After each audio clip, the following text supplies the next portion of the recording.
From fake sweepstakes to stolen millions, this one has it all. Welcome to Behind the Scams, the podcast where true fraud stories meet real-world impact. In today's episode, Nick and Sue take us inside one of the most shocking elder fraud cases ever brought to justice, where an 80-year-old woman helped mastermind a $15 million mail scam that preyed on hope and trust. If you've ever received one of those "you've just won" letters, you'll want to hear every word. Stay tuned as we expose how the fraud unfolded, how victims were manipulated, and what you can do to protect yourself and your loved ones. Thank you, Miles. Another fine job from our fantastic announcer. And hello, and welcome back to all our fantastic listeners. We hope you're ready for another great episode of Behind the Scams. I'm your host, Nick, and as always, I'm joined by my wife and co-host, Sue. It's great to be back, Nick. We've got a really important and frankly shocking case to dive into today, don't we? Absolutely, Sue. We'll be uncovering the details of a major elder fraud scheme that just saw a recent guilty plea. It's a prime example of how these criminals operate and why vigilance is so crucial. Today we're talking about a significant development in the fight against elder fraud. A Nevada woman, Barbara Trickle, 80 years old, has pleaded guilty to conspiracy to commit mail and wire fraud. This isn't just any case, Sue. It involves a massive prize notice fraud scheme that defrauded thousands of consumers, many of whom were elderly, across the United States and even abroad. Wow, Nick, that's a big deal. 80 years old and thousands of victims? That sounds like quite an operation. It absolutely was, Sue. As always, I obtained a copy of the federal indictment and have been digesting it over the last few days. These indictments are the best way for us to really know how scammers and fraudsters operate. According to this indictment, Trickle and her co-conspirators were responsible for preparing and mailing millions of fraudulent prize notices. And the sheer scale of the theft is staggering. They managed to steal more than $15 million from their victims through this scheme. $15 million? Oh my goodness, that's just an astronomical amount. What exactly was her role in all of this? I mean, a printer and mailer in an elder fraud scheme sounds pretty specific. Right. That's where her involvement becomes crucial. Barbara Trickle was the owner and operator of a printing and mailing business right there in Las Vegas, Nevada. Her company was essentially the production house for these fraudulent prize notices. She personally supervised the entire process, the lasering, the printing, and the mailing of these deceptive materials. So she wasn't just like a minor player who accidentally got caught up in it. She was actively overseeing the creation and distribution of the fraudulent mailings. Exactly.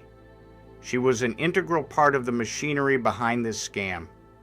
The operation ran for quite a while too, from 2012 all the way up to February 2018. That's a good 6 years of this ongoing deception, preying on vulnerable individuals. Unbelievable. 6 years. And you mentioned prize notice fraud. Can you briefly explain what that entails for our listeners who might not be familiar? How did they trick people into thinking they'd won something? Of course, Sue. It's a classic setup, really. These fraudulent notices would lead victims to believe they had been individually selected to receive a large cash prize. But there was always a catch, of course. To claim their so-called winnings, they just had to pay a small fee, typically ranging from $20 to $50. Typical scammer bait: dangle a large carrot in front of them for the ultimate reward, but slip in a fairly reasonable advance fee. I mean, what do you have to lose, right? Wait, hold on.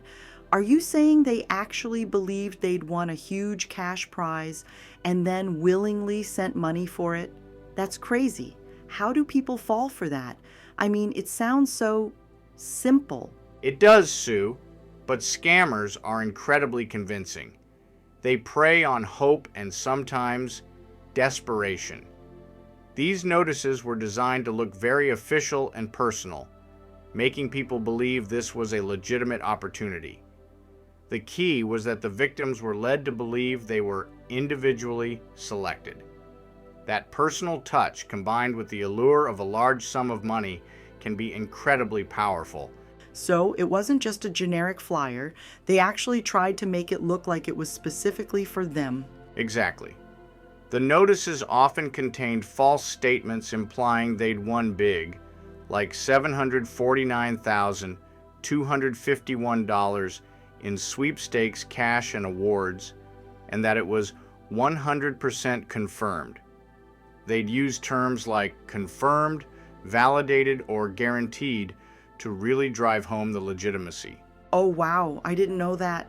So they were explicitly told they'd already won, not that they might win? Precisely. They were told they had won and just needed to pay this small processing fee to receive their prize. It wasn't a sweepstakes entry, it was presented as a prize notification. And to make it seem even more credible, the mailings often featured official-looking seals and stamps. Ugh, that's so sneaky. What did they actually get after sending their money? I can't imagine it was that big cash prize. Oh no, really? Not even close. In reality, no victim ever received a large cash prize from Trickle or her co-conspirators. Instead, what victims typically received was a report describing sweepstakes opportunities, basically publicly available information they could have found themselves, or a trinket of minimal, almost negligible value.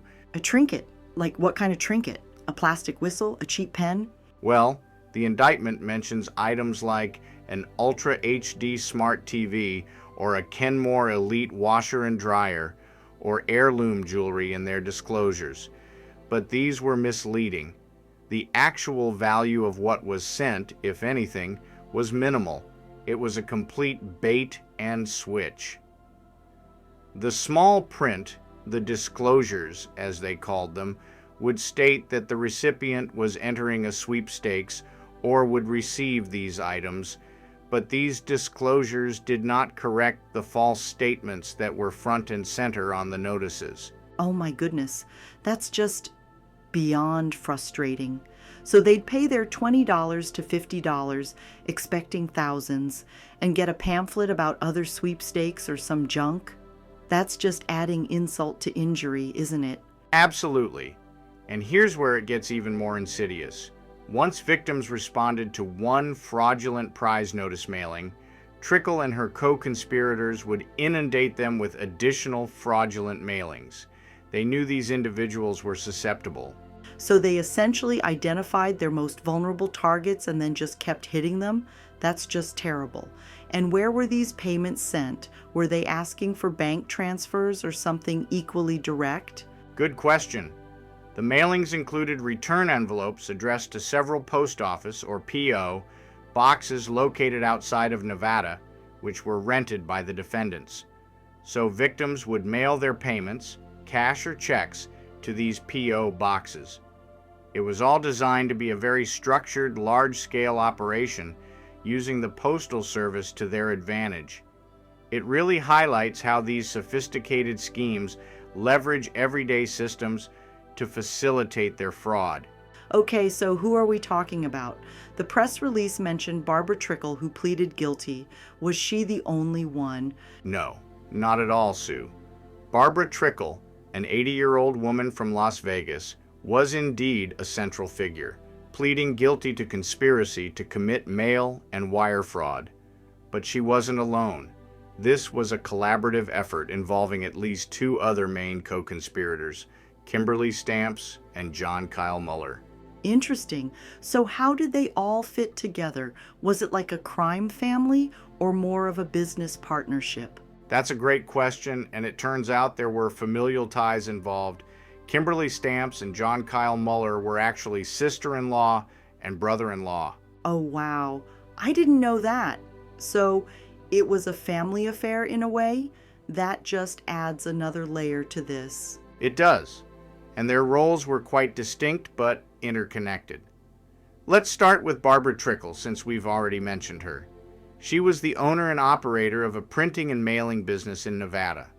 Her business was essentially the engine producing these fraudulent prize notice mailings. She personally supervised the lasering, printing, and mailing of these notices. She even directed her employees to analyze victim response data, which, as we'll see, was crucial for them. So she was the one physically getting these millions of letters out the door. That's a huge undertaking for one business. And she was also analyzing data. That sounds more involved than just a simple print shop. Absolutely. She wasn't just a vendor. She was deeply integrated into the scheme. She was paid by her co-conspirators for these services, making her an active participant, not just an unwitting third party. Okay, so Trickle handled the physical production and mailing. What about Kimberly Stamps, her sister-in-law? What was her role? Kimberly Stamps, who resided in Gilbert, Arizona, was essentially the brain behind the mass mailing prize notice scheme. She was the owner and operator of the larger enterprise, running it under various names like JKS Ventures, JJMK Enterprises, and KPS Productions. Stamps was a partner in the scheme and received a significant share of the profits. Her responsibilities were extensive. Oh, so she was really running the show, setting up the different company names and everything? Precisely. She purchased consumer mailing lists to identify potential victims, chose which fraudulent prize notices to send out based on effectiveness, coordinated with printers like Trickle and translators, and even ordered the cheap fulfillment items that were mailed to victims instead of cash. So she was handling the entire logistics chain, from finding victims to deciding what fake prize they'd get. That's right. She also supervised the processing of victim responses, tracked victim response rates to see what was working, and performed many other critical tasks to keep the scheme running smoothly. It was a very organized criminal enterprise. And then there's John Kyle Muller, the brother-in-law. What part did he play in all of this? John Kyle Muller, who resided in Boulder, Colorado, was also a partner in the scheme and, like Stamps, received a share of the profits. His primary role revolved around the content itself. He reviewed, edited, and approved the fraudulent prize notices before they were even mailed out. So, he was ensuring the deceptive language was as convincing as possible. So he was the wordsmith crafting the lies, and he also got a cut of the profits? Exactly. He also directed Stamps and other co-conspirators to analyze the victim response data, much like Trickle was doing, and to perform other tasks to further the scheme. So while Stamps was the logistical mastermind and Trickle was the production arm, Mueller was the quality control for the deception, ensuring the mailings were effective. Wow, so it was a truly collaborative effort, each with their own specialized role, and they were all connected by family ties. That's a pretty tight-knit criminal operation. It certainly was. The indictment makes it clear that they knowingly and willfully combined, conspired, and agreed with each other. Their object was simple: to enrich themselves by causing victims to send payments in response to these materially misleading prize notifications, and then, of course, distributing those payments among themselves and others. It sounds like a well-oiled machine, unfortunately for the victims. How long was this operation running, given how elaborate it seems? This scheme operated for quite a long time, from 2012 all the way until February 2018, which is when the U.S. Postal Inspection Service executed multiple search warrants and the Justice Department finally obtained a court order to shut down the fraudulent mail operation. So, we're talking about 6 years of continuous, systematic fraud. The mailings were incredibly deceptive, designed to appear legitimate and authoritative. They weren't just generic spam, they were crafted to look like official notices. Really? Like what? Were they just plain letters? Far from it. They used specific tactics. For example, many of them had titles like attention, Wow, that's so direct and I mean almost threatening in a way, like they've been looking for you. Exactly. They used language intended to create a sense of urgency and importance. They also pretended to be from corporate organizations with official-sounding names, like Winners Search Advisory, Office of the Registrar Funding Division, or Premium Award Center. Oh no, really? So they sounded like real government agencies or big corporations. That's crazy. How do people fall for that? Well, they went further. Many of these mailings purported to be signed by individuals with official titles like board chairman, chief of administration, or comptroller. The thing is, these individuals didn't actually exist. They were entirely fabricated. That's so deceptive. So they're creating this entire fake bureaucracy to lend credibility to the scam. Precisely. And they also made them appear highly personalized. Your name, for instance, would often appear multiple times throughout the letter, making it seem like it was specifically for you. But in reality, they were just form letters with merge fields. They'd include unique identification numbers or claim numbers, asking the recipient to confirm they were indeed the identified winner. Wait, hold on. Are you saying they were creating unique numbers for each victim? That's a lot of work. It certainly is, but it adds to the illusion of authenticity. They also included official-looking seals and stamps, which appeared to have been applied by hand, further enhancing that sense of legitimacy. It's all about creating an atmosphere where the victim believes this is a real, important document. So they put all this effort into making it look real. But what did they ask for? That's where the scam comes in, right? That's where the hook came in. To receive the award, the mailings instructed recipients to return a small fee. This fee was typically between $20 and $50, along with a response card. They'd even include a return envelope addressed to one of several P.O. boxes they rented, often outside of Nevada, to throw off suspicion. $20 to $50 doesn't sound like a lot when you're promised a huge prize. I can see why people might think, oh, it's just a processing fee. Exactly. It's a low enough barrier to entry that it doesn't immediately trigger alarms for everyone, especially if they genuinely believe they're about to receive a massive cash prize. The mailings would often state that recipients were confirmed, validated, guaranteed, or approved for their prize. And then what did they actually send? I assume it wasn't the millions they promised. No, not at all. Instead of a large cash prize, victims typically received a report describing publicly available sweepstakes opportunities they could enter, or sometimes just a trinket of minimal value. We're talking about things like cheap jewelry, or a booklet of generic information you could find online. Some mailings would claim they were entering a sweepstakes for a smart TV or a washer and dryer, but again, these were rarely, if ever, delivered. Oh, wow. So it was almost nothing. And they didn't even try to hide it? What about disclosures? They did include disclosures buried in the fine print. But these disclosures did not correct the false statements and misrepresentations described on the front of the notices. They were intentionally misleading, designed to protect the scammers legally, while still tricking the victims with the prominent, bold claims. So they were basically saying one thing in big letters and then contradicting it in tiny, almost unreadable text. That's just so manipulative. It's like they were creating a legal loophole for their own fraud. It's a classic tactic.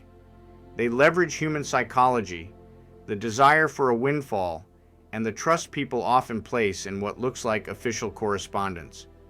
They create this elaborate illusion of a legitimate prize, knowing that most people won't scrutinize the fine print until it's too late. It's truly a sophisticated level of deception. So they put all this effort into making it look real, but what did they ask for? That's where the scam comes in, right? Yes. Instead of a large cash prize, victims typically received a report describing publicly available sweepstakes opportunities they could enter, or sometimes just a trinket of minimal value. You know, the stuff we commonly refer to as junk, pure junk. Oh, wow. So it was almost nothing. Probably just stuff we can all get at the dollar store. But instead of $1, it costs $20 to $50. Great analogy, Sue, but you're right on the money. I am sure most of us have seen those exact junk letters in our mail. You know, the ones with big letters on the face that make you want to open it right away. I mean, I've seen them a million times. The most they get me to do is open it before I toss it. My biggest decision after that is whether to put it in recycle or in the trash. It's a classic tactic. They leverage human psychology, the desire for a windfall, and the trust people often place in what looks like official correspondence. They create this elaborate illusion of a legitimate prize, knowing that most people won't scrutinize the fine print until it's too late. It's truly a sophisticated level of deception. Okay, so victims are sending in $20 to $50 at a time for these worthless prizes. But this scheme operated for years, as we mentioned earlier, from 2012 to 2018. Nick, how much money are we talking about in total that these scammers managed to steal? That's where the numbers become truly staggering, Sue. The indictment states that Trickle and her co-conspirators used this scheme to steal more than $15 million from their victims. Wait, $15 million? Oh my goodness, that's not just a few people falling for a trick. That's thousands, if not tens of thousands of victims. Exactly, and many of whom were elderly, making them particularly vulnerable. Imagine sending in $20 or $50 repeatedly, sometimes multiple times, genuinely believing you're about to receive hundreds of thousands or even millions, only to get a virtually worthless item or a printout of sweepstakes you could find online for free. It really adds up. It's heartbreaking to think about the financial and emotional toll on those victims. They were promised these life-changing sums of money, like the $1,500,000 sweepstakes cash we mentioned, or even the $749,000 as some mailings claimed. And what did they get? A cheap trinket or a report? The contrast is just unfathomable. It is. The scale of the deception is immense. While the individual fee was small, the sheer volume of mailings and the number of victims across the United States and abroad allowed them to accumulate such a vast sum. They exploited hope, and for many, a genuine need for financial relief. So, to recap, people paid between $20 and $50, believing they were getting a huge cash prize, and in return, they got nothing of value, not a cent of the promised millions, nor the smart TVs or high-end appliances, just a report or a trinket. That's correct. No victim ever received a large cash prize. The entire operation was designed to extract those small fees, which collectively amounted to a fortune for the conspirators. It's a prime example of how small amounts, when multiplied by thousands of victims, lead to massive illicit gains. Wow. Just thinking about that 15.5 million figure and the false promises behind it, it really underscores the importance of our next segment, which I assume will delve into how they managed to follow this money trail. So, they put all this effort into making it look real. But what did they ask for? That's where the scam comes in, right? Exactly. It's a low enough barrier to entry that it doesn't immediately trigger alarms for everyone, especially if they genuinely believe they're about to receive a massive cash prize. The mailings would often state that recipients were confirmed, validated, guaranteed, or approved for their prize. Wow, that's 6 years. 6 years of constantly mailing out these fraudulent notices and collecting money from victims. How did they manage to keep it going for so long without getting caught sooner? That's a great question, and it speaks to the deceiving nature of these long-running schemes. They relied on a high volume of mailings and a relatively small amount per victim, which can make detection harder. Plus, They were always adapting. But what's truly astonishing is their persistence. The indictment specifically mentions that despite frequent inquiries and complaints from victims, the Better Business Bureau, and other entities, and even an enforcement action by the U.S. Postal Service against the scheme, the defendants continued their operations. Oh no, really? So even when they knew they were being investigated or at least had complaints piling up, they just kept going? That's crazy. How do people fall for that when there are red flags already popping up for the scammers themselves? I know, it sounds unbelievable, but scammers are incredibly brazen. The documents state they did not meaningfully alter their practices. They were making so much money that they likely felt they could absorb some of these inquiries or minor enforcement actions. It's a calculated risk on their part, weighing the potential consequences against the immense profits. So the U.S. Postal Inspection Service must have been on their tail for a while before they finally shut it down in 2018. That's right. The press release confirms that the USPIS executed multiple search warrants in February 2018, and the Justice Department obtained a court order to finally shut down the fraudulent mail operation. This wasn't a sudden discovery. It was the culmination of years of investigation. It makes you wonder how many victims they could have defrauded during those early warning signs if the complaints and initial enforcement didn't deter them. That's precisely the concern. The conspirators, Trickle, Stamps, and Mueller were fully aware of the issues.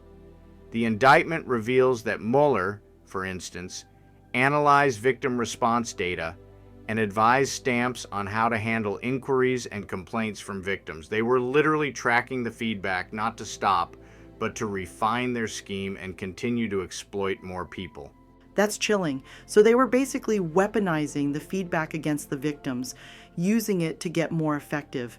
It sounds like a constant game of cat and mouse, with the victims largely unaware they were even playing. Exactly. They used the victim response data to target them for follow-up mailings and to assess which prize notices were most effective. Think about that for a second. If a certain mailing generated more responses, they doubled down on that type of deception. It wasn't about avoiding detection, it was about maximizing profit, even in the face of scrutiny.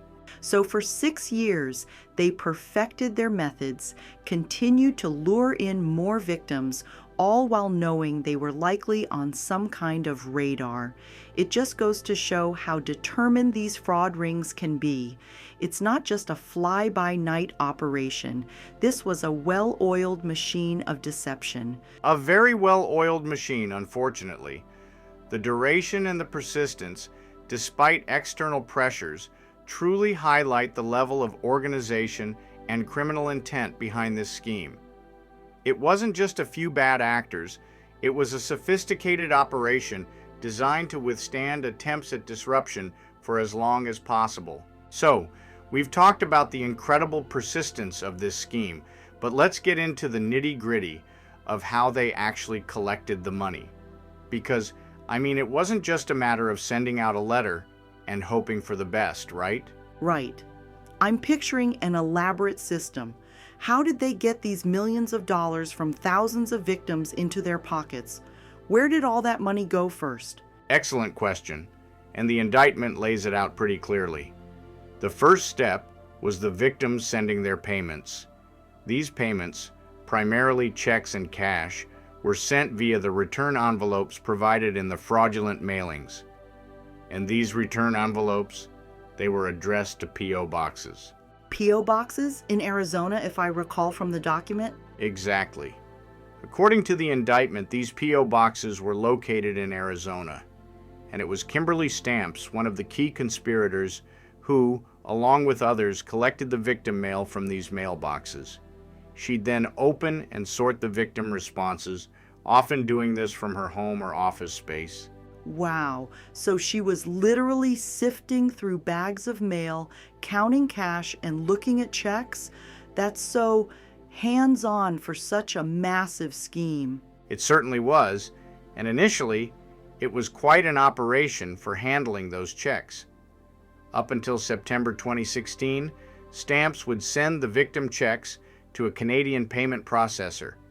This processor would deposit the checks into its own accounts and then wire the proceeds back to bank accounts controlled by Stamps upon her request. Wait, hold on. A Canadian payment processor? That sounds like an extra layer of complexity, maybe to make it harder to trace? That's exactly right, Sue. It adds an international element which can complicate investigations and make it tougher for authorities to follow the money trail.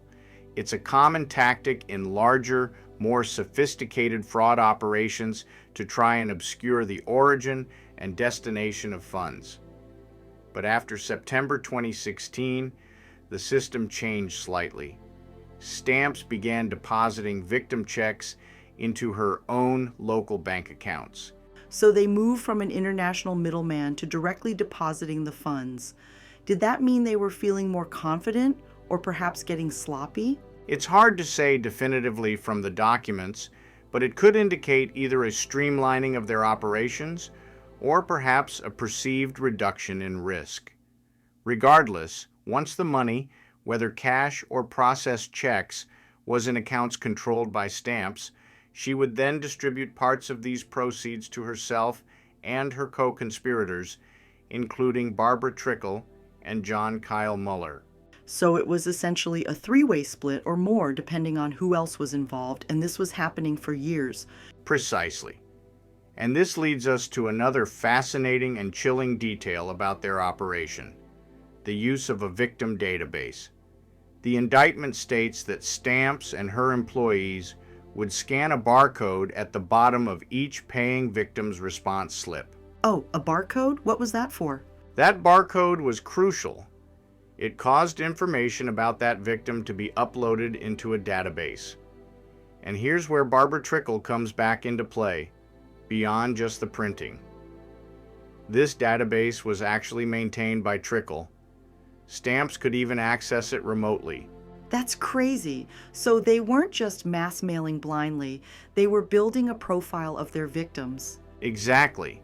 And this database wasn't just for record keeping. It was a tool for exploitation. The defendants, Stamps, Muller, and Trickle, used this database to target the same victims repeatedly with more prize notification mailings. It wasn't a one-and-done scam for them. Oh wow, I didn't know that. So if you fell for it once, you were essentially flagged as a prime target for future scams from them. That's what I would call double deception tactics. Absolutely disgusting. It is. The documents explain they used it to assess which prize notices were most effective.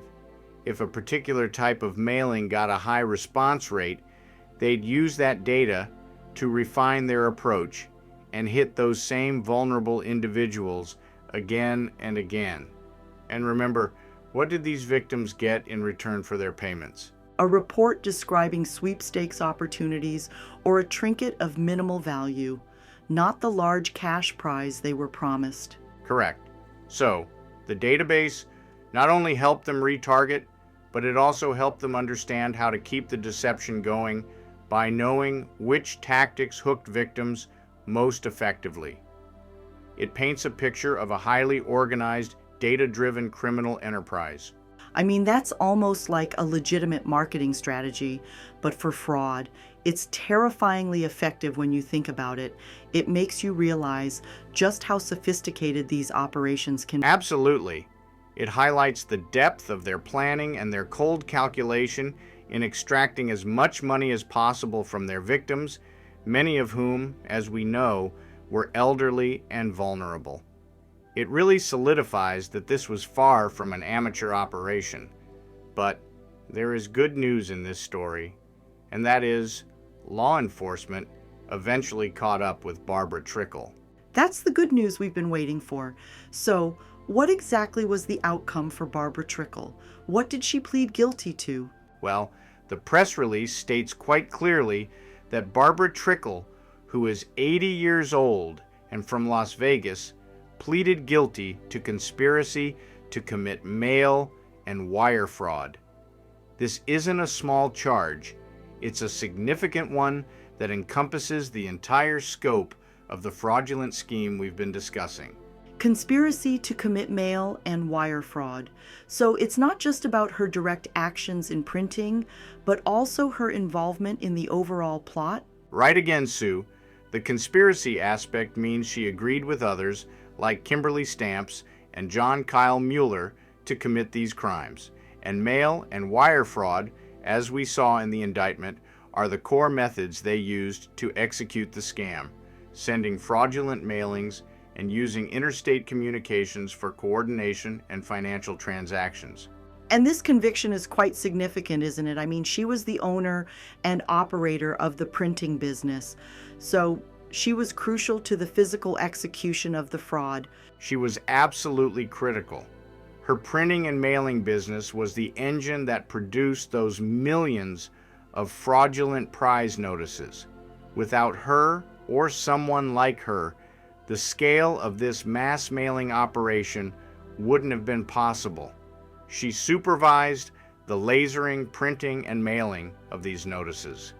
This plea really underscores that even those who might see themselves as simply providing a service to fraudsters can and will be held accountable for their role in the criminal enterprise. Oh, wow, I didn't know that.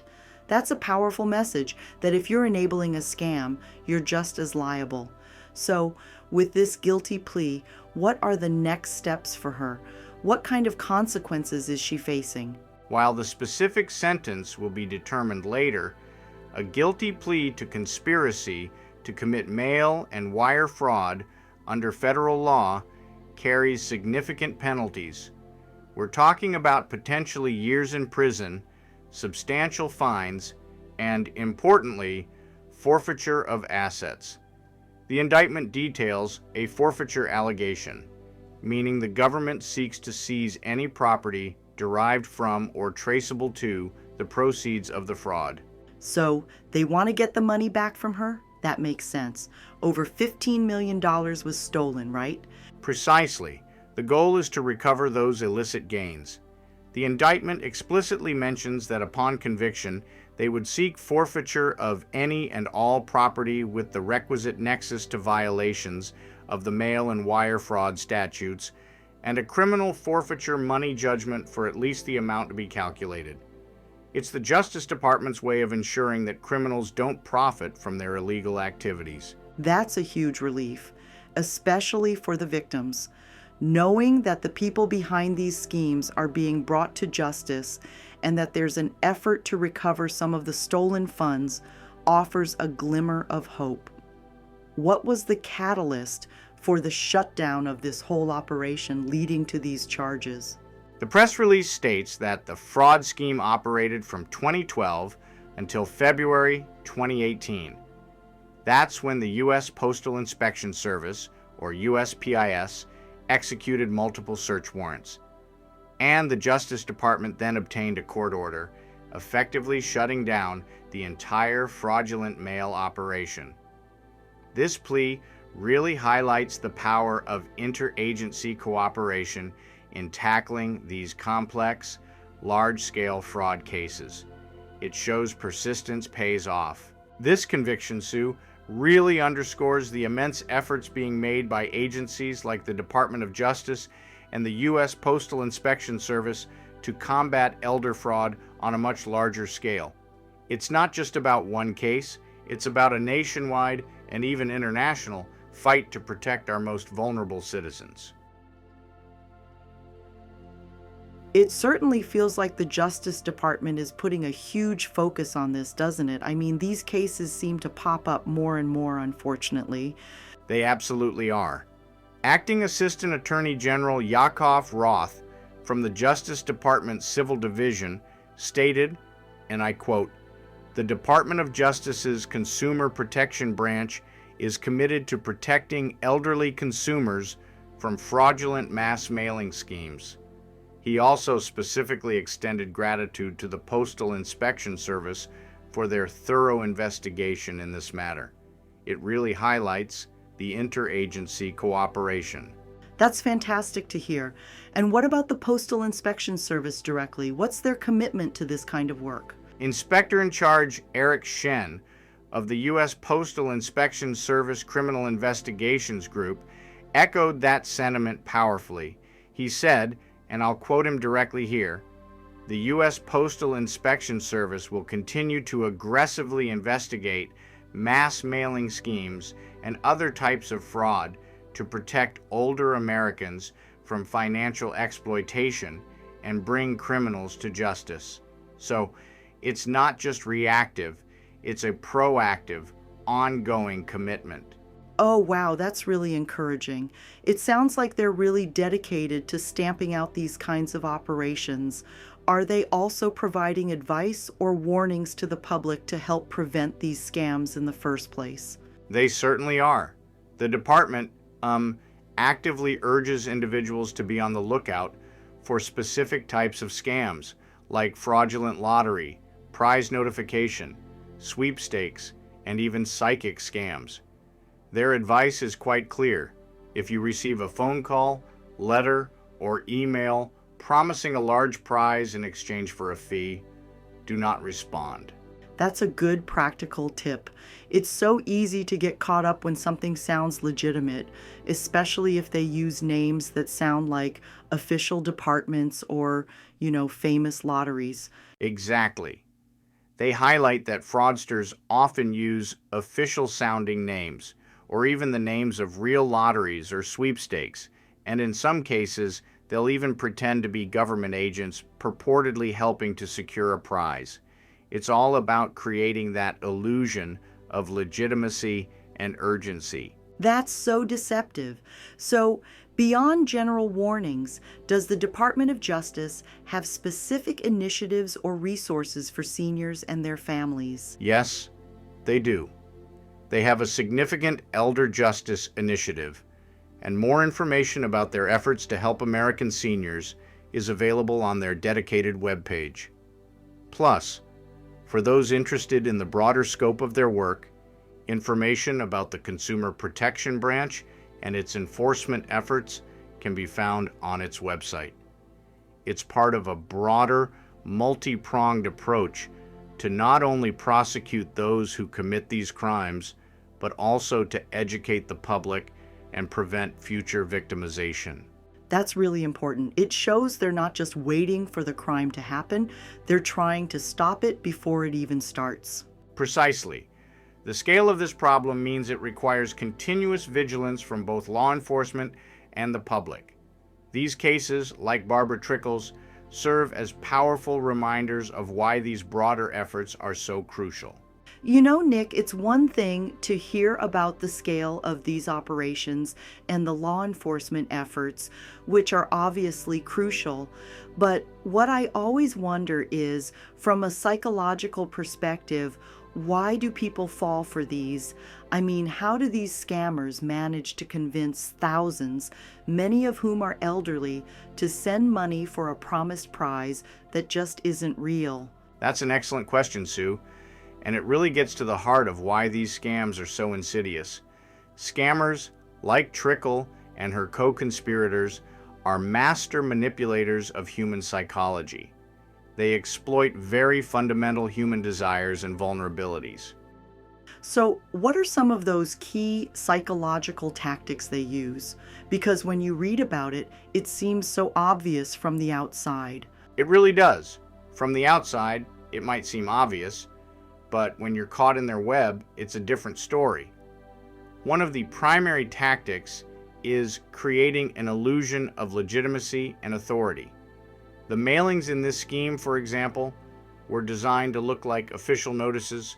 We saw how they used titles like attention, victim name, our prize search committee is trying to locate you, or official winners search notification. They'd use names like Winners Search Advisory or Office of the Registrar Funding Division. Oh, wow, I remember reading about those. They sound like real government agencies or legitimate organizations, don't they? Precisely. And they didn't stop there. The mailings often included official-looking seals and stamps, making them appear even more authentic. They even purported to be signed by individuals with official-sounding titles like board chairman or chief of administration, who of course didn't exist. It's all about building that initial trust and making the victim believe this is a credible communication. That's so clever and manipulative. So they establish legitimacy, then what? Then they introduce the element of personalization and urgency. The indictment noted that these mailings appeared to be personalized, with the recipient's name appearing multiple times and often including unique identification or claim numbers. This makes the victim feel specially selected, like they're truly unique winners. Oh no, really? So it's not just a generic mass mailing. They make it feel like it's just for you? That's crazy. How do people fall for that? Yeah, I know. It sounds unbelievable, but scammers are incredibly convincing. They'd include phrases like, "You are required to complete and return the accompanying form issued exclusively in your name." This creates a sense of obligation and an urgent need to act quickly before the prize is lost. It triggers fear of missing out, or FOMO, which is a powerful psychological trigger. So you've got legitimacy, personalization, and urgency. What about the prize itself? How do they make that part believable? That's where the low-cost, high-reward fallacy comes in. They promise a massive cash prize, we're talking hundreds of thousands or even millions of dollars, for a relatively small fee, usually 20 to 50. This small fee makes it seem like a minor investment for a life-changing payout. It feels like a plausible processing fee or tax that you might genuinely encounter with a large prize. Wait, hold on. Are you saying they actually believed a $20 fee would get them $1 million? Exactly. And once a victim responded to that initial mailing, they were often inundated with additional fraudulent mailings. Trickle and her co-conspirators actually used victim response data to target them repeatedly, reinforcing the illusion and draining more money. It's a classic conditioning technique. Once they get a response, they know that person is susceptible. That's a really dark feedback loop, but why are older adults disproportionately targeted in these schemes, Nick? Is there a particular vulnerability that scammers exploit? Unfortunately, yes. While anyone can fall victim to a scam, older adults are often targeted for several reasons. For one, they may have accumulated savings or assets, making them attractive targets for financial exploitation. Secondly, there can be an element of social isolation, especially for those living alone, which can make them more susceptible to engaging with seemingly friendly or even authoritative mailings. They might also be more polite or trusting of official-looking communications. Scammers prey on this trust. Also, while this was a mail fraud scheme, many seniors are less familiar with the rapidly evolving digital landscape, which can make them less skeptical of sophisticated-looking communications, even those received through traditional mail. They might not be as quick to spot the subtle red flags younger generations might more readily recognize. So it's not necessarily about being less intelligent, but more about circumstances and a different upbringing where trust in official correspondence was more common. Precisely. It's about leveraging societal norms and, tragically, a genuine desire for good fortune or even just human connection. The scammers are very patient and persistent, constantly reinforcing the idea that a huge prize is just around the corner if the victim just pays one more small fee. And remember, the victims never received a large cash prize. They got a report describing sweepstakes opportunities or a trinket of minimal value. It's a cruel deception that relies on hope and trust. It truly is. It's a stark reminder of how these criminals exploit human nature. So, for our listeners out there, what are the actionable takeaways? What are the key red flags they should look out for to avoid falling victim to these types of prize notification or sweepstakes scams? That's the most crucial part, Sue. Knowing the tactics is one thing, but knowing how to defend yourself is another. The absolute golden rule for any prize notification or sweepstakes is this: if you have to pay a fee to receive a prize, it's a scam. That's so simple, but so often overlooked. So if someone says, "You've won $1 million, just send us $50 for processing," that's an immediate red flag? Exactly. Legitimate lotteries and sweepstakes will never ask you to pay a fee, taxes, or processing costs up front to receive your winnings. Taxes are usually withheld directly from the prize, or you pay them yourself when you file your return. They won't ask for a fee to release your prize. Okay, so no money exchanges for prizes. What else? Be incredibly skeptical of any unsolicited prize notifications. If you didn't enter a sweepstakes, a lottery, or a contest, you simply can't win. It's that simple. These scammers cast a wide net, sending millions of mailings, hoping someone bites. Oh, I mean, that makes so much sense when you think about it. If I didn't buy a ticket, I can't win the lottery? Precisely. Another major red flag is the pressure to act immediately. Remember how these mailings used urgent language? You are required to complete and return this form promptly, or your prize will be forfeited. Scammers thrive on urgency because it bypasses critical thinking.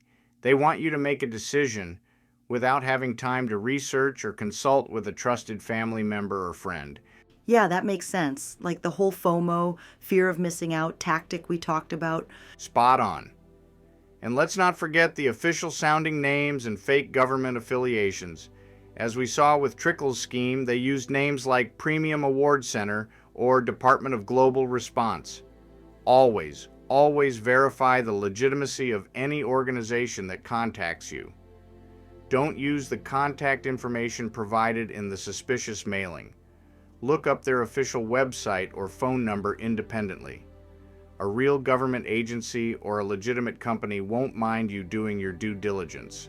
So, if you get a letter from, say, the National Prize Clearinghouse, don't call the number on the letter. Go online and search for National Prize Clearinghouse and see if a legitimate entity even exists in the real world. Absolutely. And if you find one, compare the contact information carefully. Scammers often use very similar names to real organizations to confuse people. What about the personalization aspect? You mentioned they made it seem like it was just for you. Right. While personalization can be a sign of legitimate communication, in these scam cases, it's a tactic to make you feel special and chosen, as if this prize is meant specifically for you. Be wary when these personalized messages come with the other red flags like upfront fees or extreme urgency. And watch out for anything that promises actual transmittal papers or refers to you as a beneficiary if you haven't initiated the process yourself. So, it's not just one thing, but a combination of factors. Like a puzzle, if too many pieces don't fit, it's probably a scam. That's right. And speaking of pieces not fitting, be skeptical of claims that sound too good to be true. A $20 fee for $1 million prize? That's a classic example. If it seems unrealistic, it almost certainly is. No one gives away millions for a few dollars. You know, you'd think that would be obvious, but I guess when you're caught up in the excitement, it's easy to overlook. It is, Sue. It really is. Scammers prey on hope and sometimes even desperation. So, the key is to stay grounded. If you receive one of these notices, talk to someone you trust, a family member, a friend, or even your bank before you do anything. A second pair of eyes can often spot what's wrong. And never, ever give out personal information like bank account numbers, social security numbers, or credit card details over the phone or in response to an unsolicited mailing. That's a good general rule of thumb for any kind of unsolicited contact, really. It absolutely is. And finally, remember what the Department of Justice urges. Be on the lookout for fraudulent lottery, prize notification, sweepstakes, and psychic scams. These are common categories. If you receive a phone call, letter, or email promising a large prize in exchange for a fee, do not respond. Just don't. That's great advice, Nick. It really boils down to skepticism and vigilance. But what if someone is listening right now and they're thinking, oh no, I think I or someone I know might have fallen for something like this? What resources are available for victims or their families? Where can they turn for help? That's an incredibly important question, Sue, because even with all the awareness, these scams are so sophisticated that people do fall victim. The good news is, help is absolutely available, and there are dedicated resources for elder fraud victims. Okay, tell us more, because that's probably the most critical takeaway for many. Absolutely. The primary resource I want to highlight is the National Elder Fraud Hotline. It's a fantastic initiative by the U.S. Department of Justice. The number is 1-833-FRAUD-11. 1-800-33-FRAUD-11. Got it. And what kind of support does it offer? This hotline, managed by the Office for Victims of Crime, is staffed by experienced professionals. They provide personalized support, assessing the victim's needs and identifying relevant next steps. They can help identify appropriate reporting agencies, provide information on how to report, and connect callers directly with those agencies. They also offer resources and referrals on a case-by-case basis. So it's not just a number to report, but actual guidance and support? That's really comprehensive. Exactly. It's designed to be a first step and a crucial one. Reporting is essential because it not only helps authorities identify those committing fraud, but reporting financial losses as soon as possible can actually increase the likelihood of recovering some of those losses. That's good to know. And what are their operating hours? The hotline is open Monday through Friday from 10 a.m. to 6 p.m. Eastern Time. And for those who might need it, support is available in English, Spanish, and other languages. That's really helpful. So, beyond the hotline, are there other places to report or get information? Yes, definitely. The Department of Justice is very active in this area. You can find more information about their efforts to protect seniors on their Elder Justice Initiative webpage. Additionally, elder fraud complaints can also be filed with the Federal Trade Commission, or FTC. The FTC. Okay, how do you do that? You can file a complaint online at reportfraud.ftc.gov, or if you prefer to speak to someone, you can call them at 877-FTC-HELP. It's another vital pathway for reporting. So we've got the National Elder Fraud Hotline for comprehensive support and the FTC for reporting. Any other official resources?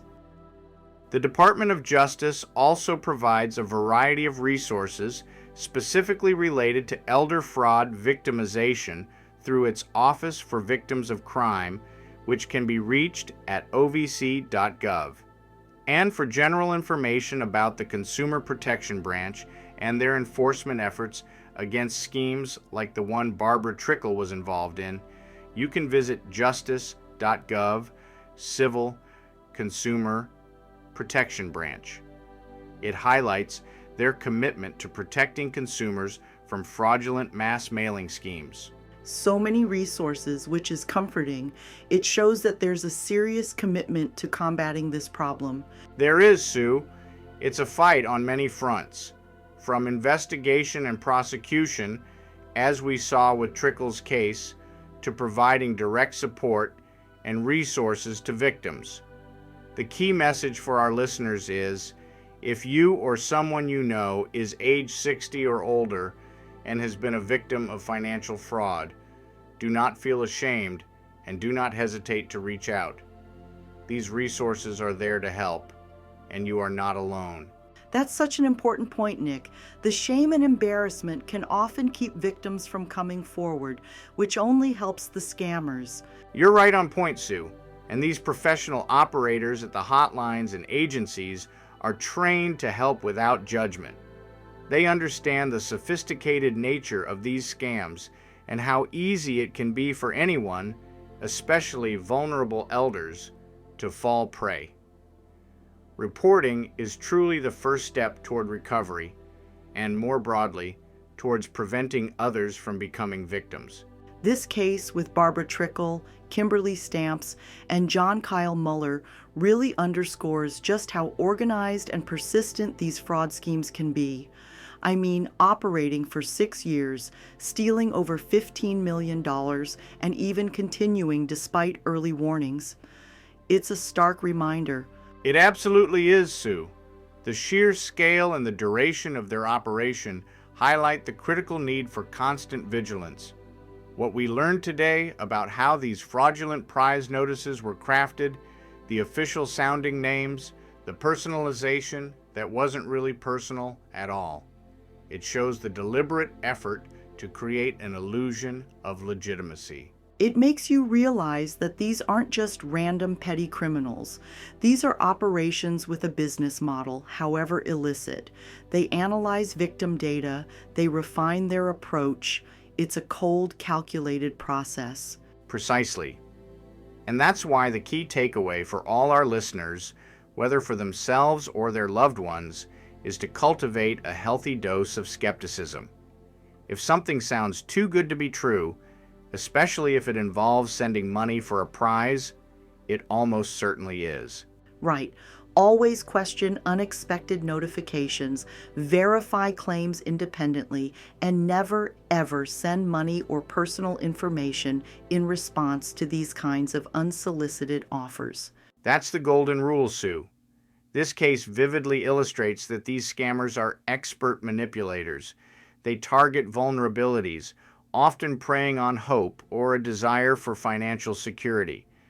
But by staying informed about their tactics and understanding the red flags, we empower ourselves and our communities to combat this.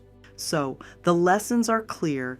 Be skeptical, be informed, and be proactive in protecting yourself and others. This isn't just about financial loss.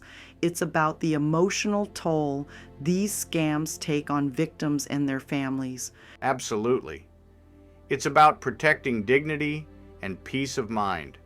The more we talk about these cases, the more we understand the methods, the harder it becomes for these fraudsters to succeed.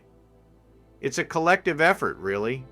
Keep having these conversations with your family and friends. Before we close, I want to mention that if you'd like to read the full federal indictment for the case we just covered, we've posted a copy on the podcast episode page at stampoutscams.org. I like to include these documents because they show, in black and white, exactly how these scams are pulled off. And they're a powerful way for people to learn how scammers operate. They're also helpful for victims and advocates who want to see the full scope of the fraud. Just a heads up. Platforms like Apple Podcasts and Spotify don't allow PDF attachments, so the only place to get it is directly on our website. Head to the podcast page at stampoutscams.org to download your copy. That's all for today's episode of Behind the Scams. Thanks for listening. Bye for now. And remember, stay safe, stay informed, stay alert, and we'll catch you next time. Now, Miles, please close out this episode of Behind the Scam. That wraps up this episode of Behind the Scams. If you want to dig deeper, head over to stampoutscams.org, where you can download the full federal indictment and access exclusive resources not available on platforms like Apple or Spotify. Learn exactly how the scam worked, straight from the court documents. And while you're there, report a scam, browse prevention tips, or watch our latest scam news coverage on Scam TV. Remember, scammers count on silence and confusion. Let's beat them with truth and awareness. Until next time, stay sharp, stay safe, and keep scanning for the signs.